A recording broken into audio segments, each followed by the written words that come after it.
मित्रों नमस्कार। सूचना की दुनिया पर आपका स्वागत है। मैं हूं डॉक्टर सुभाष चंद्र सिंह। पश्चिम बंगाल की मुख्यमंत्री ममता बनर्जी चाहती हैं कि उनकी सरकार बर्खास्त कर दी जाए ताकि उनको सहानुभूति मिले और अगली बार जब विधानसभा हो चुनाव तो उनको फिर 2/3 बहुमत मिले। लेकिन केंद्र सरकार उनकी चाल समझ रही है, इसलिए तमाम अत्याचारों के बावजूद, संवैधानिक संकट के बावजूद केंद्र सरकार उनको बर्खास्त नहीं कर रही है ताकि उनको सहानुभूति का लाभ न मिले। इसी कारण ममता बनर्जी के पश्चिम बंगाल में अराजकता का राज है। संविधान संकट में है। संवैधानिक संस्था, विशेष रूप से राजभवन और राज्यपाल की संस्था बिल्कुल किनारे कर दी गई है। संविधान में राज्यपाल जो है वो केंद्र का प्रतिनिधि होता है और किसी भी राज्य में शासन सुचारू रूप से चले, संविधान का संकट न पैदा हो, इसलिए राजभवन में राज्यपाल की नियुक्ति की जाती है। लेकिन पश्चिम बंगाल में मुख्यमंत्री ममता बनर्जी को अपना राज्यपाल चाहिए जो उनकी हाँ में हाँ मिलाए, उनके अत्याचार का समर्थन करे। वह नहीं हो पा रहा है और इसकी शुरुआत जगदीप धनखड़ से ही हो गई थी, जो इस समय उपराष्ट्रपति पद पर आसीन हैं। बहरहाल मैं पहले जो वर्तमान राज्यपाल हैं सीबी आनंद बोस, उनसे ममता बनर्जी के टकराव की मैं बात करता हूं।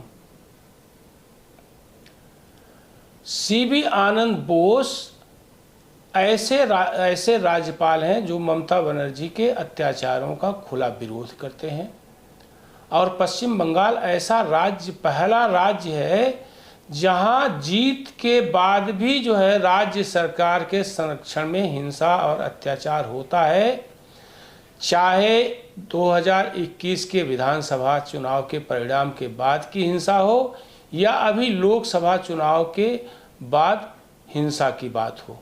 2021 में इतनी व्यापक हिंसा हुई थी कि हजार लोग पलायन करके पड़ोसी असम की सीमा में शरणार्थी के रूप में चले गए थे और आज भी वहीं हैं। अभी वो अपने घरों में लौट नहीं पाए हैं डर के मारे।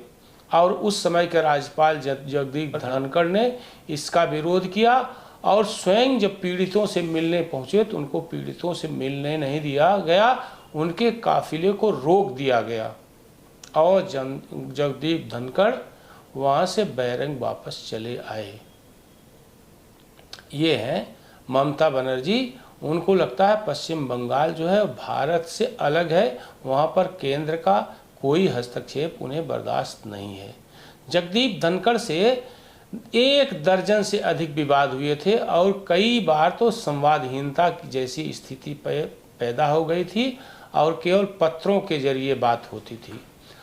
और यह माना गया था जगदीप धनखड़ के उपराष्ट्रपति बनने के बाद नए जो राज्यपाल जाएंगे या जो गए हैं सीबी आनंद बोस, ये बंगाली मूल के हैं। ये माना गया था कि इनसे कम से कम ममता बनर्जी की पटेगी, यानी उनका रिश्ता ठीक होगा। लेकिन ममता बनर्जी उनको केवल अपना शासन चाहिए। जैसे उन्होंने विधानसभा में एक प्रस्ताव पारित करके राज्यपाल को विश्वविद्यालयों के कुलाधिपति पद से हटा दिया, जिसमें बहुत दिनों तक रगड़ा चला और उन्होंने 24 विश्वविद्यालयों में अपने मन का कुलपति नियुक्त कर दिया। स्वाभाविक है कि राज्यपाल से टकराव होगा।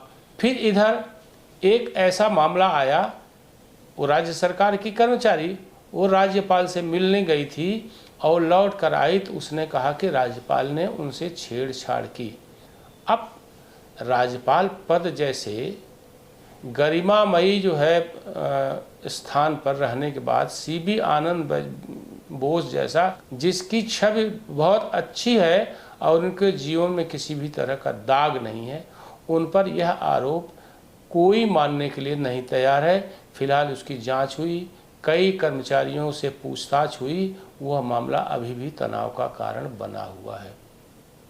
फिर दूसरा विवाद आया लोकसभा चुनाव के बाद, जब हिंसा हुई और हिंसा पीड़ित लोग वहां विपक्ष के नेता, भारतीय जनता पार्टी के वरिष्ठ नेता और नेता विरोधी दल विधानसभा शुभेंदु अधिकारी के साथ पीड़ित राज्यपाल से मिलने गए। राज्यपाल की स्वीकृति के बाद इसके बावजूद उनको प्रवेश नहीं करने दिया। बंगाल की पुलिस जो वहाँ पर परिसर में तैनात है उसने रोक दिया।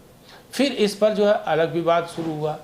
तो राज्यपाल ने राज्य सचिवालय को ये लिखा, यानी मुख्यमंत्री ममता बनर्जी के सचिवालय को पत्र लिखा कि राज्य सरकार की पुलिस वहाँ से हटा दी जाए, क्योंकि वह आम जनता को हमसे मिलने नहीं दे रही है। वो भी अभी तक नहीं हुआ।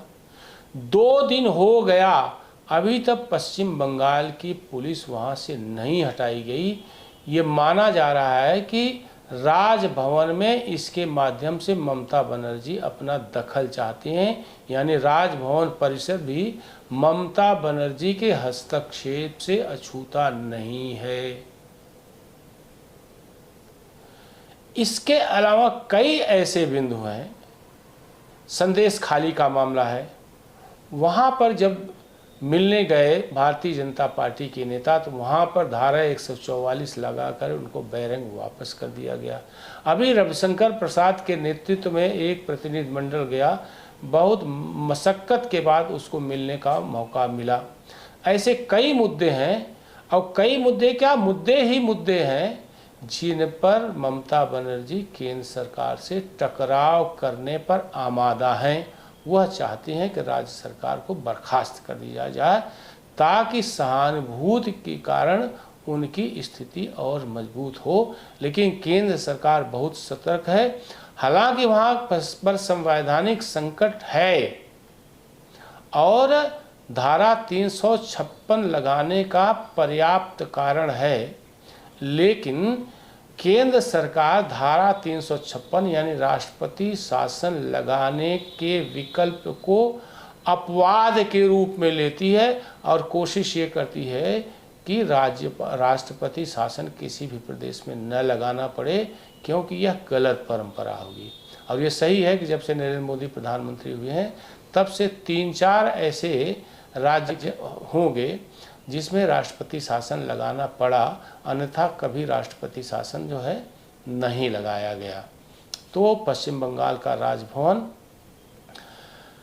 ममता बनर्जी के राजनीतिक खेल का एक प्रकार से हस्तक बन गया है और वो चाहती हैं कि राजभवन से टकराव लेकर वह केंद्र सरकार से टकराव का एक संदेश दें, ताकि पश्चिम बंगाल की जनता के बीच यह संदेश जाए कि केंद्र सरकार पश्चिम बंगाल की जनता की दुश्मन है। इधर एक घटनाक्रम और हुआ कि हिंसा पीड़ितों की एफआईआर स्थानीय पुलिस थानों में नहीं लिखी जा रही थी और कलकत्ता हाई कोर्ट के जज ने आदेश दिया कि ईमेल के माध्यम से लोग डीजीपी को अपना प्रत्यावेदन भेजें, और तत्काल में डीजीपी को निर्देश दिया गया कि जो भी प्रत्यावेदन आए उस पर एफआईआर दर्ज की जाए। 1000 से ज़्यादा एप्लीकेशन आए हैं डीजीपी के पास, हिंसा के, उत्पीड़न के, मारपीट के, घर से बाहर निकालने के और पुलिस के अत्याचार और मुस्लिम बहुल इलाकों में मुस्लिम अराजक तत्वों के अत्याचार से संबंधित ये सारे एप्लीकेशंस जो है डीजीपी के यहाँ 1000 से ज़्यादा एप्लीकेशन पहुँच चुके हैं। लेकिन अभी भी उन एप्लीकेशंस पर किसी भी तरह की ठोस कार्यवाही नहीं हो रही है, क्योंकि राज्य सरकार जो है वो ममता बनर्जी का है। ममता बनर्जी के इशारे के अलावा वहाँ पर कोई चीज़ वहाँ के राज्य प्रशासन के अधिकारी नहीं मानते हैं। और ये आज की स्थिति नहीं है, 10 साल से जब से केंद्र में मोदी की सरकार आई है तब से राजभवन और ममता बनर्जी का टकराव मुस्तकिल चल रहा है और इस टकराव को रोका नहीं जा पा रहा है। क्योंकि राज्यपाल केंद्र के प्रतिनिधि के नाते अगर वह आवाज़ उठाता है तो ममता बनर्जी को ये लगता है कि ये केंद्र का हस्तक्षेप है।